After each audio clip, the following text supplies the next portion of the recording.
कहानी माँ तुम ऐसी होती हो। विमल बहुत परेशान था। उसे समझ में नहीं आ रहा था कि वो इस परिस्थिति से कैसे निपटे।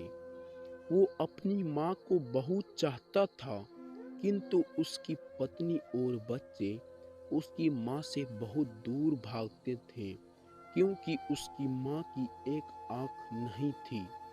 साथ ही उसकी कमर भी 90 अंश पर झुकी थी। वैसे वह अपना काम सब खुद कर लेती है, किंतु फिर भी वो उसकी पत्नी और बच्चों के लिए हमेशा खटकती है।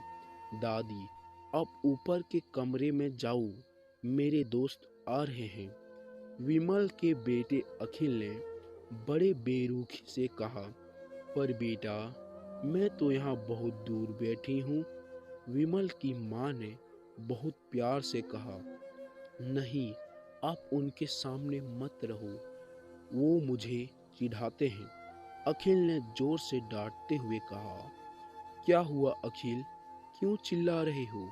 विमल की पत्नी कामिनी ने किचन से ही आवाज लगाई। देखो ना माँ, ये दादी यहीं ड्राइंग रूम में बैठी है और मेरे दोस्त आ रहे हैं। अखिल ने शिकायत भरी लहजे में कहा। माँ जी, आप ऊपर चली जाओ, क्यों हम लोगों को लजवाती हो? कामनी ने बेटे का पक्ष लेते हुए कहा। बेचारी सरस्वती चुपचाप उठकर जीने के सहारे ऊपर जाने लगी। कमर झुकी होने के कारण उन्हें ऊपर चढ़ने में परेशानी हो रही थी, किंतु वो पूरी ताकत से ऊपर के एक अकेले कोने वाले कमरे में जाकर बैठ गई।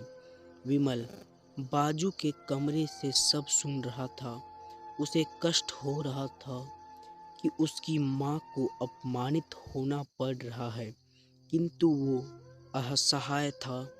अगर वो कुछ कहता है तो पत्नी और बच्चे उसका विरोध करने लगते हैं। दूसरे उनके तर्क भी सही लगते हैं, क्योंकि वो एक प्रशासनिक अधिकारी था।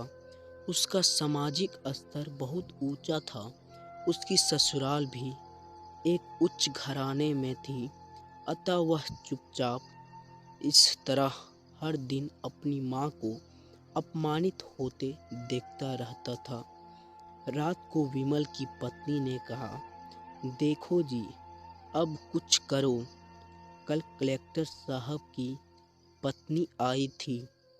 माँ जी अपनी देसी धुन धारा में उनसे मिली।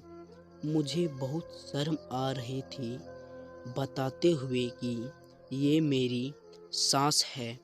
मैंने कह दिया कि दूर की रिश्तेदार है, इलाज कराने आई है। विमल को रोना आ गया, किंतु फिर भी वह चुप रहा।